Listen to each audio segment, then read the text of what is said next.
اهلا بيكم في كليفر مامي. وهنكمل سلسله الغسيل والغساله، والنهارده هنعمل التنظيف الدوري للغساله.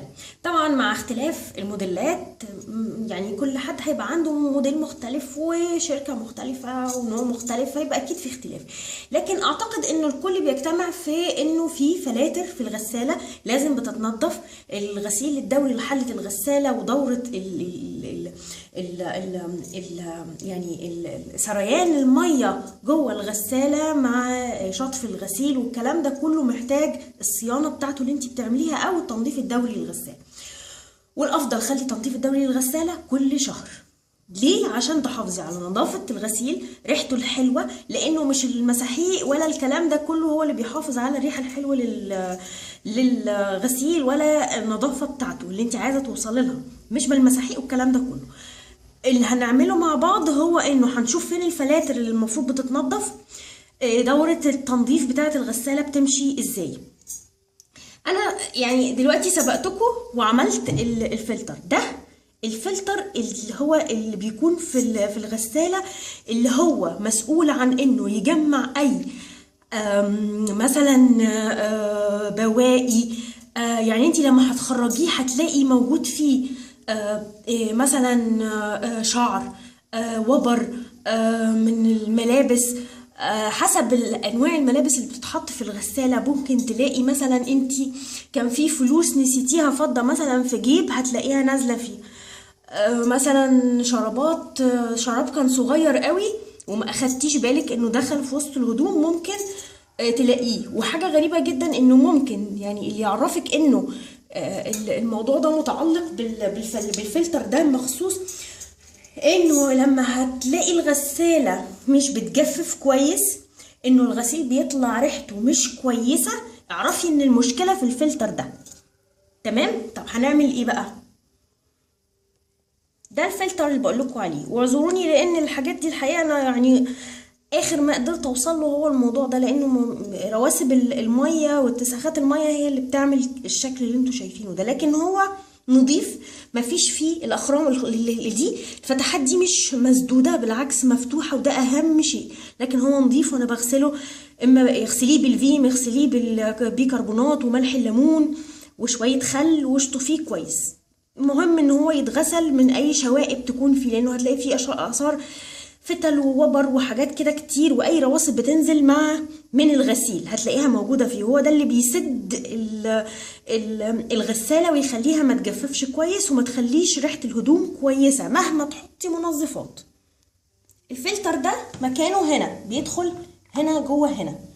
انا الاول عايزه انضف، انا طبعا غسلته هو ونضفته، لكن ما نضفتش لسه الجزء اللي هنا ده. فانا بفوطه تنظيف، دي فوطه قطن، والافضل في الاجهزه استخدمي فوطه قطن والجنرال والخل او الخلطه اللي احنا عملناها في الديتول، وهرش كده على الاجزاء الخارجيه دي. تمام؟ علشان انضف بقى. هنا عندي جزء هنا بيخرج لما ببدا اطلع الفلتر، ومجرد اني همشي على الجزء الخارجي اللي هنا ده تنظيف كده الجزء ده، لان اللي جوه بتكون ميه. اذا كان في ميه كتير هي هتنزل، لكن انت ممكن تشفطيها بفوطه. هوريكم ازاي برضو. انا هنا حطيت طبق بلاستيك وهشفط الميه اللي جوه. بدخل الفوطه، طرف الفوطه ادخل كده، تمام، لحد ما هتدخل معايا واسحبها.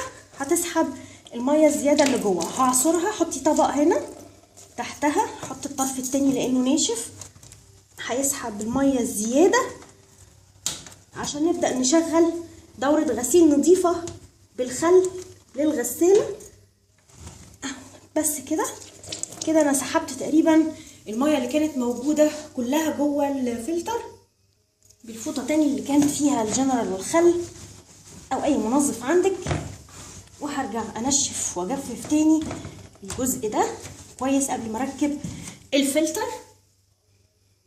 وتاكدي انك نشفتي كويس قوي الفلتر، وخدوا بالكم من قطعه الكاوتش دي. الكاوتش دي مهمه قوي، بتركب على قطعه بلاستيك هنا، قد يختلف شكلها من موديل التاني للغسالات، ولكن لازم يكون موجود الكاوتش ده، لان هو ده اللي بيحكم الغلق كويس وما يسربش ميه. خدوا بالكم كويس قوي وتقفليه كويس قوي. وهركب بقى خلاص، هدخل القطعه دي واركب الفلتر عادي جدا، ثبته في مكانه كويس واقفل كويس قوي قوي علشان ما يحصلش اي تسريب للميه اللي بتبقى موجوده في الغساله وقت الغسل. كده انا خلاص قفلت الفلتر، وهقفل القطعه بقى اللي بتبقى موجوده عندي هنا.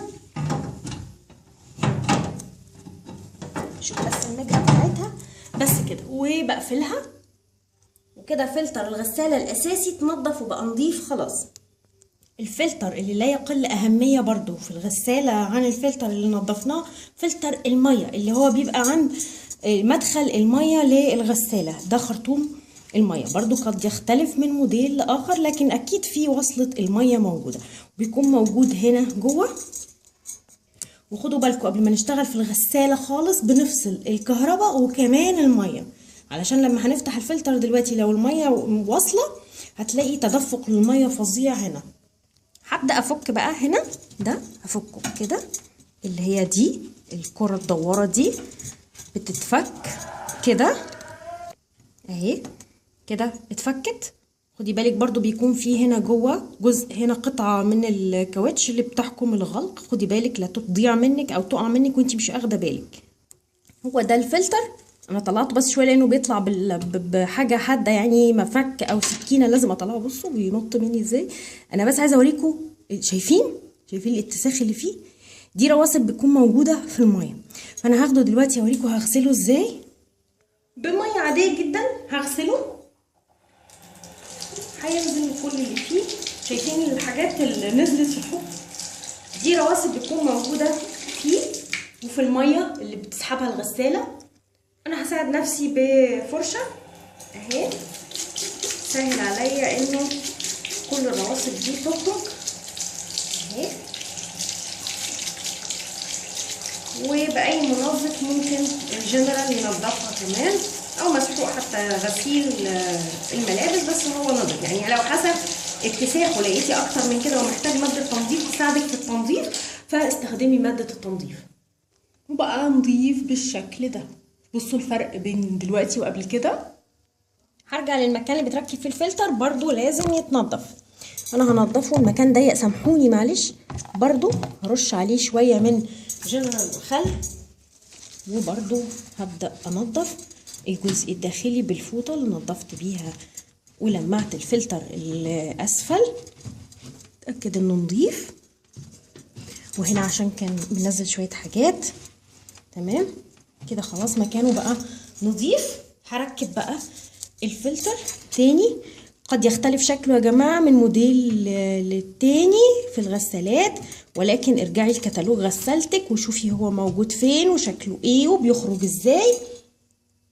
الجزء كمان اللي هنا اللي هو بيتركب اللي هو بتاع الخرطوم ده برضو هرش عليه شوية من الجنرال والخل بس اتأكد ان هو نضيف، لانه اكيد فيه اثار برضو من المية دي اللي مش نظيفة اللي فيها الآثار دي.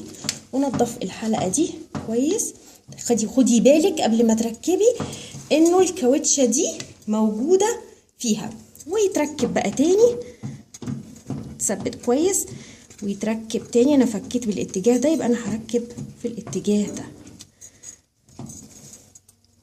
وتحكمي الغلق كويس جدا جدا، يعني لازم يتقفل الحاجات دي كويس قوي عشان ما يحصلش اي تسريب للميه. وبنفس الفوطه بس عشان انا مش هعرف بقى اصور، نضفي باقي الخرطوم ده خلاص، والجزء اللي هو اللي هنا ده اللي هو في ظهر الغساله بالشكل ده تمام، هيبقى نضيف زي الفل. وكمان سلك السلك الكهرباء وماسوره الصرف برضو بيكون عليها اتربه، نضفيها بالفوطه اللي عليها الجنرال والخل هتبقى زي الفل. وظهر الغساله اوعي تنسيه اللي هو البادي اللي هو ده. نيجي لدرج الغساله. كنتوا سالتوني بتخرجيه ازاي عشان تغسليه. بتفتحيه على الاخر كده، انا وصلت للاخر، وبتشدي شده جامده تحركي يمين وشمال هتلاقيه خرج معاكي. هوريكوا تاني. احنا بنفتح الدرج، بتشدي الدرج نفتحه على الاخر كده، انا وصلت للاخر، بشد يمين وشمال واشد شده جامده هتلاقيه خرج معاكي وما تقلقيش خالص. وهاخده على الحوض، وفي طبق هنا حطيت فيه شويه ميه سخنه، وحطيت شويه كلوروكس جل وشويه من الجنرال في الميه، وهحطه هنا على وشه هو اللي تحت. تمام، قلبته كده وهسيبه شويه. وتعالوا ننضف المكان اللي كان موجود فيه الاول. برضو هنضف مكان الدرج بالجنرال والخل او اي منظف عندك، مفيش اي مشكله. هرش كده وبفرشه وهنضف مكان.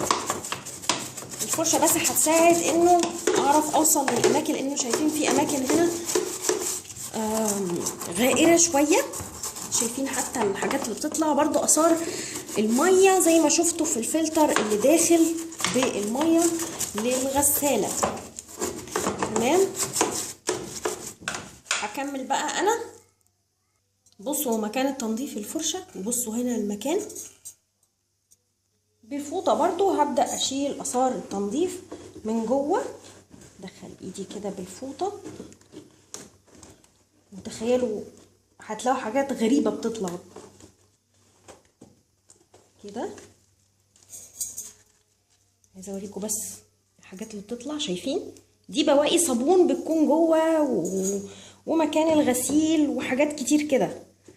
نضفوا بقى كده وشيلوا اثار المنظف اللي عملتوه مع الحاجات اللي خرجت. بصوا شايفين الحاجات اللي هنا اللي لونها اسود دي.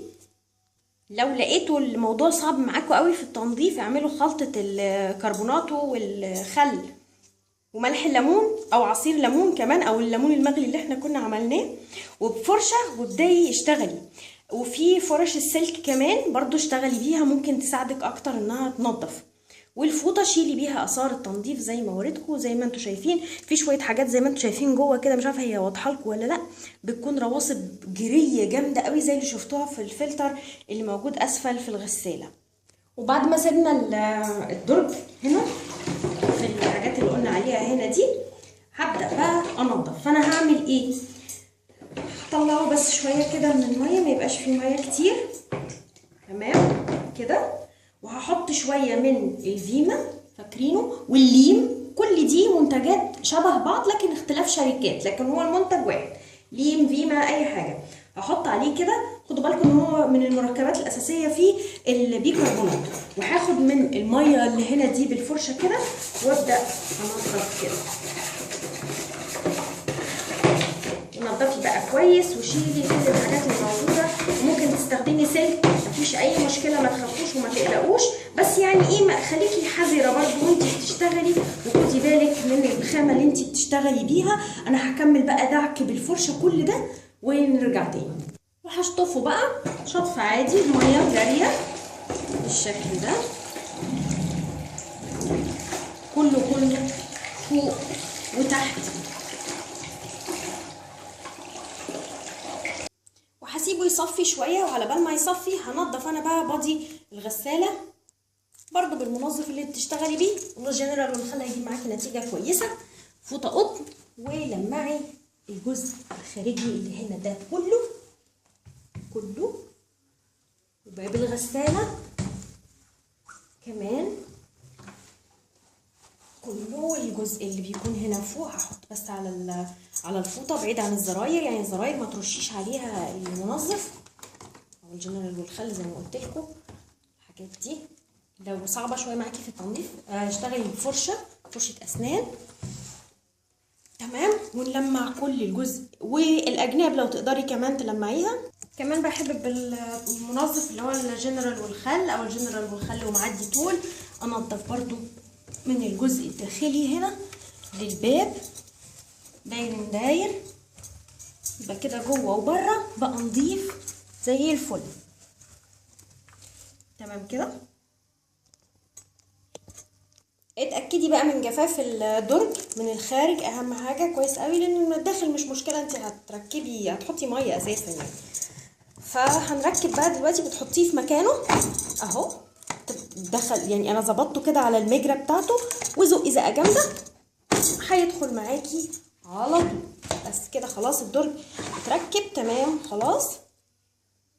هنشغل بقى دلوقتي نغسل حلة الغسالة من جوه، ننضف بقى اثار التنظيف وننضف غسالة الحلة الداخلية للغسالة. وهتشوفوا بعدها جربي اغسلي كده غسيل ابيض بعد الموضوع اللي احنا عملناه النظافة الدورية للغسالة، وشوفي الغسيل هيطلع شكله ايه. بالخل هبدأ دلوقتي اعمل دورة غسيل سخن للغسالة. هظبط الغسالة على دورة الغسيل السخنة. اطول برنامج عندي في الغسالة هو البي، فانا هظبط عليه، والحرارة على اعلى درجة حرارة عندي هي 90. وهشغل الغسالة الاول تسحب المية، وبعد ما الغسالة تسحب المية هنحط كوباية خل كبيرة. كوباية، املي كوباية حطي كوباية الخل. خل بس، ما تستخدموش حاجة تاني ولا منظف حتى كمان، عشان كان في ناس سألتني نحط كمان مسحوق غسيل. لا، ما تحطيش مسحوق غسيل.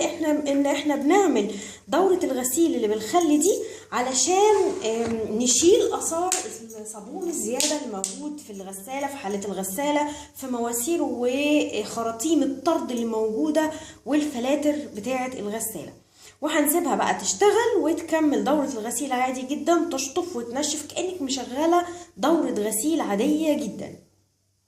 هنا الغسالة خلصت وحبيت افتحها معاكم علشان هنجففها على طول. تفتحيها بعد ما تخلص وتفصل، افتحيها على طول، هتلاقوا ريحة نظافة طالعة جميلة، وهتلاقوا الغسالة خلاص اتعقمت. ولازم ننشف الغسالة ونجففها كويس قوي. الباب من الداخل لازم يتنشف كويس جدا. نشفت الباب خلاص، هبدأ بقى انشف الجزء اللي هنا. ان هو لازم انشف هنا كده. مش قادره اقول لكم ريحه نظافه الغساله طالعه ازاي، لانه الغساله كلها كده بقت نظيفه واتطهرت واتعقمت بالخل والميه السخنه لما شغلناها على ميه سخنه من غير اي غسيل. وهتلاقوا الميه اللي هتسحبها الغساله تغسل بيها مرغيه صابون كتير كده، لانه بتبدا تسحب اي بواقي صابون موجود في الغساله. وهتلاقوا الغساله بقت نظيفه زي ما انتوا شايفين زي الفل. ده كان النهارده تنظيف الغساله دوري. هو صحيح كل شهر، ولكن هو ده التنظيف الدوري المفروض يعني والافضل انك تعمليه. بتحافظي على صيانه الغساله، وبالتالي بتحافظي بيه على صيانة الغسالة نفسها وجودة شغل الغسالة، وبالتالي نظافة الغسيل وريحته الاتنين. هشوفكم فيديو جديد لكليفر مامي. باي باي.